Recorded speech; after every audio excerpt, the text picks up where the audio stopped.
आज का टॉपिक है यूजीसी नेट जेआरएफ परीक्षा जुलाई 2018 शिक्षण एवं शोध अभियोक्ता प्रश्न पत्र फर्स्ट है अध्यावार व्याख्या सहित हल प्रश्न पत्र। ठीक है, परीक्षा तिथि है 8 जुलाई 2018 को। ठीक है, आज का टॉपिक है शिक्षण अभिक्षमता। शिक्षण अभिक्षमता में आएगा फर्स्ट क्वेश्चन है। फर्स्ट क्वेश्चन में नीचे दी गई मूल्यांकन प्रक्रिया में से उसकी पहचान कीजिए जिसको निर्माणात्मक मूल्यांकन कहा जाता है। नीचे दिए गए कुट का प्रयोग करते हुए अपने उत्तर को चुनिए। अपने उत्तर को चुनिए। इसका आंसर आएगा इसमें है आकलन के दो प्रकार होते हैं, निर्माणात्मक आकलन और निर्माणात्मक मूल्यांकन। फिर है योगात्मक मूल्यांकन है। निर्माणात्मक आकलन को कई लोगों द्वारा सीखने का आकलन भी कहा जाता है। निर्माणात्मक मूल्यांकन की मुख्य विशेषताएं निम्न है। फर्स्ट है निर्माणात्मक मूल्यांकन से छात्रों को रचनात्मकता प्रतिक्रिया प्राप्त करने में सक्षम बनाना है, जो उन्हें बेहतर सीखने और प्रभावी प्रगति में मदद करेगी। फिर है निर्माणात्मक मूल्यांकन में शिक्षक कक्षा में छात्रों के साथ अंतःक्रिया करने के बाद सुधारात्मक प्रतिपुष्टि देता है। निर्माणात्मक मूल्यांकन में शिक्षक कक्षा में ही छात्रों के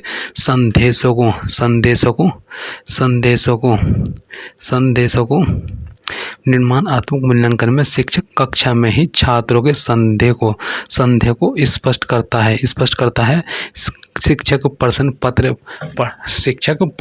उत्तर सत्र के माध्यम से अधिगमकर्ता की अभिप्रेरणा में वृद्धि करता है। निर्माणात्मक मूल्यांकन छात्रों को आगे चलते जाने और सीखने में प्रगति के लिए मार्ग बनाता है। यह नैदानिक सुधारात्मक है।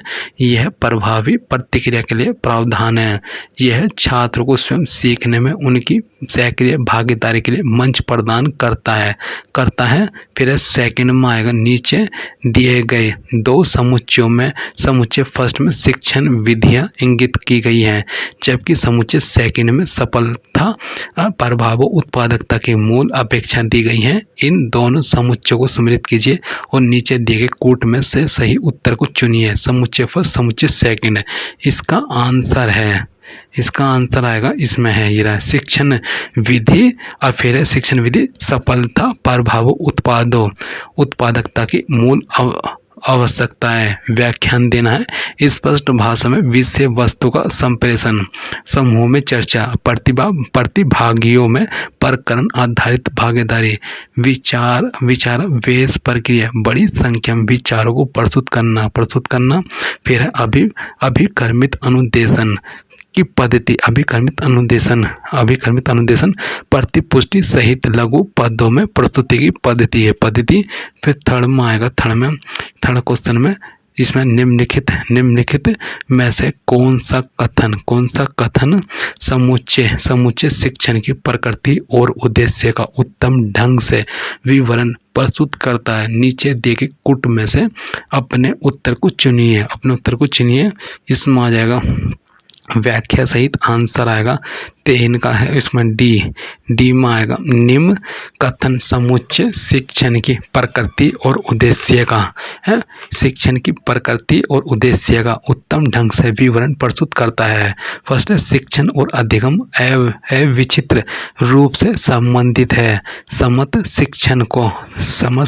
शिक्षण का सरोकार छात्रों में कुछ प्रकार के रूपांतरण को सुनिश्चित करने से होता है। फिर थर्ड शिक्षण एक सामाजिक कृत्य है। जबकि अधिगम एक व्यक्तिगत कृत्य है। अच्छा शिक्षण प्रकृति में औपचारिक तथा अनौपचारिक दोनों होता है। फिर इसमें आएगा फोर्थ का आएगा अधिगमकर्ता की निम्नलिखित में से कौन सी विशेषता शिक्षण की प्रभाव उत्पादकता से अत्यंत रूप से संबंधित है। इसका है बी अधिगमकर्ता का अधिगमकर्ता का पूर्व अनुभव। शिक्षण की प्रभाव उत्पादकता अधिगमकर्ता के पूर्व अनुभव से अत्यंत रूप से संबंधित है, क्योंकि यदि अधिगमकर्ता को चयनित पाठ्य विषय वस्तु के बारे में कुछ पूर्व जानकारी हो तो वह उक्त पाठ्य विषय को जल्दी या आसानी पूर्वक सीख सकेगा, सीख जाएगा। फिर फिफ्थ का आएगा अभिकथन। समस्त शिक्षण का उद्देश्य अधिगम को सुनिश्चित करना होना चाहिए। ठीक है। फिर इसका तर्क आर, समस्त अधिगम शिक्षण का परिणाम होता है। फिर नीचे देखे कूट में से सही उत्तर को चुनिए। इसमें आएगा आंसर इसका अभिकथन ए, समस्त शिक्षण का उद्देश्य अधिगम को सुनिश्चित करना होना चाहिए, सत्य है। जबकि दिया गया तर्क आर, समस्त शिक्षण अधिगम शिक्षण का परिणाम होता है, असत्य है, क्योंकि अधिगम अनुभव द्वारा अनौपचारिक तरीके से भी प्राप्त होता है। अनुसंधान अभिक्षमता यह है 6 नंबर। क्रियाकलापों के निम्नलिखित समुच्चयों में कौन सा समुच्चय क्रियात्मक शोध रणनीति की चक्रीय प्रकृति को इंगित करता है? इसका आएगा 6 का है ए। यह क्रियात्मक शोध के द्वारा तत्कालीन समस्याओं का निराकरण तुरंत कर लिया जाता है। क्रियात्मक शोध वह प्रक्रिया है जिसके द्वारा व्यवहारिक कार्यकर्ता वैज्ञानिक विधि से अपनी समस्याओं का अध्ययन अपने निर्णय और क्रियाओं में निर्देशन सुधार एवं मूल्यांकन करते हैं। क्रियात्मक शोध की चक्रीय प्रकृति क्रियात्मक शोध की चक्रीय प्रकृति निम्न है। नियोजन से क्रियान्वित, फिर प्रेक्षण करना, फिर गहन चिंतन करना। फिर 7 नंबर शोध पदों का निम्नलिखित में से कौन सा क्रम वैज्ञानिक विधि के निकटस्थ है? इसका आ जाएगा, इसका निकटस्थ है 7वें का है। इसका आंसर है शोध पदों का वैज्ञानिक विधि के निकटस्थ क्रम है समस्या की स्थिति को अनुभूत करना, वास्तविक समस्या की पहचान एवं उसकी परिकल्पना तैयार करना, समग्र को परिभाषित करना, प्रतिदर्श का चयन करना, आंकड़ों का संग्रहण, प्रस्तावित समाधान के परिणामों को निगमित करना, परिकल्पना का कार्य रूप में परीक्षण करना है। फिर 8 नंबर में शोध नैतिकता की समस्या शोध क्रियाकलापों के किस पहलू से संबंधित है? इसका आंसर आएगा अनुसंधान एक ईमानदारी पूर्वक किए जाने वाला कार्य होता है जो किसी विषय क्षेत्र की समस्याओं का समाधान प्रस्तुत करता है, नए सिद्धांत की खोज करता है। अतः यह उम्मीद की जाती है कि प्रत्येक शोध सभी नैतिक गुणों से संपन्न होगा तथा एक शोधकर्ता को भी अपने व्यक्तित्व में नैतिक गुणों का समावेश करना चाहिए। शोध नैतिकता के क्रियाकलाप हैं साहित्य की समीक्षा करना जिसमें संगत क्षेत्र के अन्य व्यक्तियों या प्रासंगिक पूर्व कार्यों का योगदान हो। फिर है सेकंड है शोध रिपोर्ट बनाते समय साक्ष्यों को मुख्य आधार बनाया जाए। फिर इसमें है 9th, इसमें है नीचे 2 समुच्चय दिए गए हैं। समुच्चय फर्स्ट में शोध के प्रकार दिए गए हैं जबकि समुच्चय सेकंड में उनकी विशेषताएं इंगित की गई है। इन दोनों को सम्मिलित कीजिए और उपयुक्त कूट का चयन कर अपने उत्तर को दीजिए।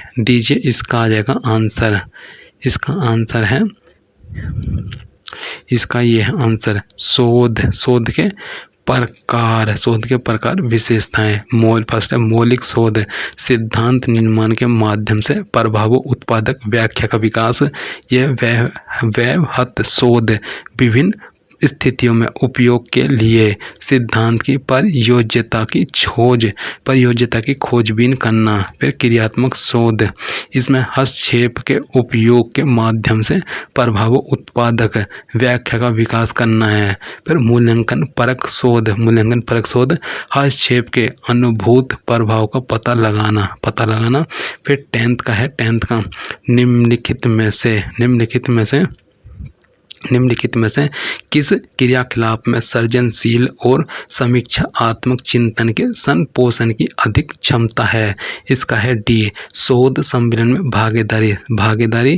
फिर इसकी व्याख्या में आएगा, शोध सम्मेलन एक सभा होती है जिसका उद्देश्य सृजनशील, समीक्षात्मक एवं रचनात्मकता चिंतन का विकास करना होता है। सम्मेलन संगोष्ठी की अपेक्षा बड़े स्तर पर होता है। सम्मेलन अधिक विस्तृत एवं अनौपचारिक है। यह एक सभा होती है जहां सदस्य अपने ज्ञान का संग्रहण करते हैं, प्रस्तुत विषय से संबंधित अपने विचारों एवं दृष्टिकोण का आदान प्रदान करते हैं। सम्मेलन में सदस्य अपनी व्यक्तिगत एवं सामूहिक समस्याओं पर विचार विमर्श करते हैं। अध्ययन शोध है, अध्ययन बोध व्याख्या पढ़िए और उसका आंसर दीजिए। ठीक है, इसमें है निम्नलिखित अध्यांश को ध्यान से पढ़कर और प्रश्न संख्या 11 से 15 तक के उत्तर दीजिए। ठीक है, ये पढ़ना है पैसेज आपको, ये पेपर में भी ऐसे आएगा। ठीक है, इसमें 11 नंबर प्रौद्योगिकी आगतों के लाभ का परिणाम होगा। इसमें है ए आएगा, हमारे लोगों को गरिमा में जीवन तक पहुंचाना। फिर इसमें आएगा अधिक उत्पादक रोजगार पैदा करने के लिए आवश्यक है। बी में आएगा प्रौद्योगिकी का व्यापक अनुप्रयोग अधिक उत्पादक रोजगार पैदा करने के लिए आवश्यक है। फिर 13 नंबर में आएगा प्रौद्योगिकी की अनुपस्थिति से किसका मार्ग प्रशस्त होगा? इसमें आएगा है ऑप्शन सी है, सी में आएगा, सी में केवल बी सी डी। इसमें बी सी डी। बी में आएगा मूल्यवान प्रकृति संसाधनों की बर्बादी। फिर सी है निम्न स्तरीय मूल्य संवर्धन। फिर है डी है अत्यंत गरीब लोगों को सबसे अधिक नुकसान।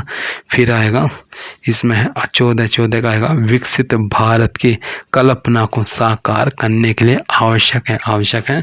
ऑप्शन ए है सन केंद्रित प्रौद्योगिकी शक्ति का विकास है। विपरीत भारत की कल्पना को साकार करने के लिए सन केंद्रित प्रौद्योगिकी शक्ति का विकास आवश्यक है। 15 का आएगा उपरोक्त गद्यांश के अनुसार निम्नलिखित में से कौन चौथे आयाम को इंगित करता है? 15 का आएगा, 15 का उपरोक्त गद्यांश को, इसमें आएगा सी में आएगा, सी में आएगा बी सी डी। इसमें आएगा बी सी डी। बी में आएगा आधुनिक गतिशीलता। सी है वैश्विक परिप्रेक्ष्य में अर्थव्यवस्था। फिर है डी, बी सी डी। फिर है डी में आएगा सामरिक हित। फिर उपरोक्त गद्यांश के अनुसार प्रौद्योगिकी आधुनिक गतिशीलता वैश्विक परिप्रेक्ष्य में अर्थव्यवस्था एवं सामाजिक हित चौथे आयाम को इंगित करते हैं। फिर है संचार में आएगा कथन ए में आएगा अभी कथन ए कक्षा में कुशल ढंग से संप्रेषण करना एक स्वाभाविक क्षमता है। फिर कारण तर्क आर कक्षा में प्रभावी शिक्षण के लिए संप्रेषण प्रक्रिया का ज्ञान आवश्यक है। इसमें आएगा 16 का आएगा, 16 का ये आएगा कक्षा में कुशल संप्रेषण करना एक स्वाभाविक क्षमता गलत है, क्योंकि वह एक स्वाभाविक क्षमता नहीं है, जबकि कक्षा का प्रभावी बनाने के लिए अध्यापक को एक कुशल संप्रेषण होना चाहिए। फिर आएगा अध्यापक, इसमें 17 में आएगा, 17 में कक्षागत संप्रेषण में कुछ उद्दीपकों स्वीकार्यता और अस्वीकार्यता के बीच विभेद किसका आधार है? डी में आएगा चयनात्मक ध्यान, फिर है चयनात्मक अवधान, ध्यान, सिलेक्शन, अटेंशन। एक ऐसी प्रक्रिया है जिसमें व्यक्ति कुछ खास क्रिया या उद्दीपक पर अपनी मानसिक एकाग्रता, मेंटल कंसंट्रेशंस दिखलाता है तथा अन्य क्रियाओं या उद्दीपकों को पर ना के बराबर ध्यान देता है। अतः कक्षागत संप्रेषण में कुछ उद्दीपकों की स्वीकार्यता और अस्वीकार्यता के बीच भेदन रचनात्मक ध्यान का आधार है। फिर 58 नंबर आएगा मानव संप्रेषण प्रक्रिया के वितरण के लिए निम्नलिखित में कौन सा कथन सही है? इसमें आ जाएगा, इसमें है मानव संप्रेषण प्रक्रिया का विवरण फर्स्ट है अशाब्दिक संप्रेषण विचारों को उद्दीप्त कर सकते हैं। संप्रेषण एक अर्जित क्षमता है। संप्रेषण एक सार्वभौम समाधान नहीं है। संप्रेषण खंडित नहीं हो सकता।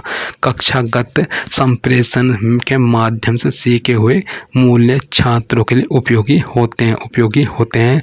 अभी कथन ये है, शिक्षक द्वारा कक्षा में छात्रों के दिए गए प्रारंभिक संदेशों का बाद में अंतःक्रिया स्थापित करने के लिए महत्वपूर्ण होना आवश्यक नहीं है। फिर कारण आएगा संप्रेषण प्रक्रिया पर अपेक्षाकृत अधिक नियंत्रण का निहितार्थ छात्र द्वारा अधिगम पे अपेक्षित अधिकार नियंत्रण है। इसका अभिकथन एक गलत है किंतु दिया गया तर्क आर सही है। फिर है तर्क सहित है। फिर इसमें आएगा यदि वाराणसी का कोट WCUESGZQ है तो कोलकाता का कोट होगा, ठीक है, ये हो जाएगा LQOFZH हो जाएगा, ठीक है। इस 5 जैसे 1 जोड़ दे, 2 जोड़ दे, 3 जोड़ दे, 4 माइनस का 4 जोड़ दे, 5 जोड़, 6 जोड़, 7 जोड़ दे, ठीक है, ऐसे जोड़ते जाना। फिर इसमें आ जाएगा 21 में आएगा एक महिला ने अपने पति से राकेश का परिचय कराते हुए कहा, उसके भाई के पिता मेरे दादा के इकलौते पुत्र हैं। यह महिला राकेश की क्या लगती है? ऑप्शन डी बहन, दादा, पिता। देखो भाई राकेश, महिला, ठीक है, पिता, फिर पिता के पिता, पुत्र हो गया पिता, दादा, ठीक है। अतः रक्त संबंध आरेख से स्पष्ट है कि महिला राकेश की बहन लगती है। फिर आएगा इसमें 22 में आएगा निम्नलिखित वो 2 संख्याओं का अनुपात 2:5 है। यदि दोनों संख्याओं में 16 जोड़ा जाए तो उनका अनुपात 1/2 हो जाता है। यह संख्याएं 2 संख्याओं का अनुपात 2:5 है। यदि दोनों संख्याओं में 16 जोड़ा जाए तो उनका अनुपात 1:2 हो तो जाएगा। फिर उसमें 1:2 हो जाता है। ये संख्याएं हैं, ए है 32, 80 है। 2 संख्याओं का अनुपात 2:5, मूल संख्या 16 × 2, फिर अनुपात 16 × 5, फिर 32:80। यदि दोनों में जोड़ दिया जाए तो 32 + 16 अनुपात 16 + 16 वो 80 + 16, फिर 48:96 अर्थात 1:2 है। अतः बिल्कुल 32:80 सही है।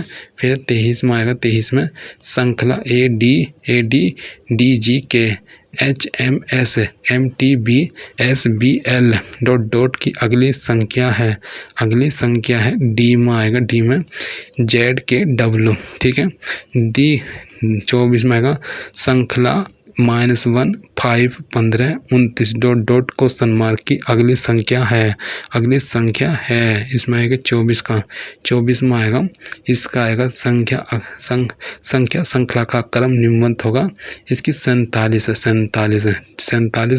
फिर इसमें आएगा युक्ति संगत तर्क में आएगा नीचे 2 आधार वाक्य और भी दिए गए हैं, इनमें 4 निष्कर्ष निकाले गए हैं। उस कूट का चयन कीजिए जो वैध रूप में निगमित निष्कर्ष को दर्शाता है। आधार वाक्यों को व्यक्तिगत और संयुक्त रूप से लेकर आधार वाक्य अधिकांश नतर्क शारीरिक रूप से फिट हैं, अधिकांश गायक नतर्क हैं। निष्कर्ष फिर इसमें आएगा, इसमें है अधिकांश नर्तक गायक अधिकांश शारीरिक रूप से फिट व्यक्ति नर्तक हैं। फिर 26 आएगा, निम्नलिखित में कौन सा आगमनात्मक तर्क में पूर्व कल्पित है। यह ए में आएगा प्रकृति की समरूपता। फिर ए आगमनात्मक तर्क है इंडक्टिव रीजनिंग वह तर्क है जिसमें मनुष्य किसी विशेष घटना के आधार पर किसी सामान्य सिद्धांत को प्रतिपादित करता है। तो आगमनात्मक फिर इसमें आएगा आगमनात्मक तर्क इंडक्टिव रीजनिंग वह तर्क है जिसमें मनुष्य किसी विशेष घटना के आधार पर किसी सामान्य सिद्धांत को प्रतिपादित करता है। आगमनात्मक तर्क में प्रकृति की पूर्व कल्पित है। इस तर्क का स्पष्टीकरण निगमनात्मक है। फिर इसमें आएगा निगमनात्मक। फिर आएगा तर्क के एक उदाहरण है से किया जा सकता है, जैसे एक व्यक्ति से एक कांच का गिलास गिरकर टूट गया, दूसरी बार कांच की कुछ चूड़ियाँ गिरकर टूट गई।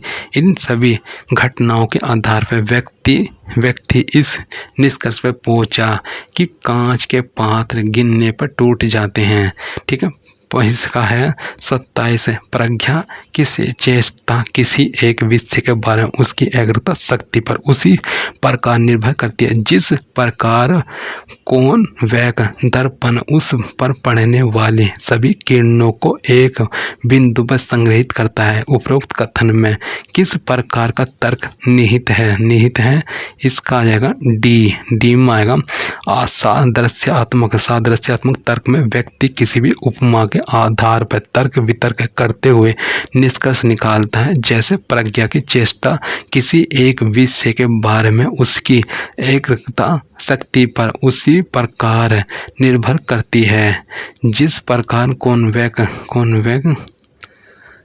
फिर है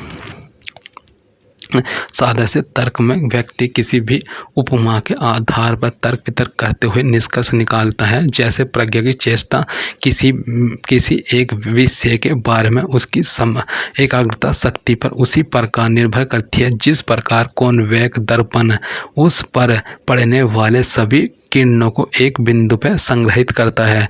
यह कथन सादृश्यता तर्क का उदाहरण है। फिर इसमें आएगा निम्नलिखित में से कौन सा कथन वन क्षेत्र विधि के संदर्भ में सही नहीं है। इसका है डी में आएगा समुच्चयों को व्यक्त करने वाला ज्यामितीय आकृतियों को वेन आरेख चित्र कहते हैं। वेन आरेख के संदर्भ में सही कथन है। फिर इसका वर्गों के अलावा आधार वाक्यों को प्रदर्शित करने के लिए उपयोग किया जा सकता है। फिर सेकंड है यह तर्कों की वैधता के परीक्षण की एक विधि है। तर्कों की वैधता के परीक्षण की एक विधि है। यह एक चित्र में न्याय वाक्य के दोनों आधार वाक्य को प्रदर्शित करती है।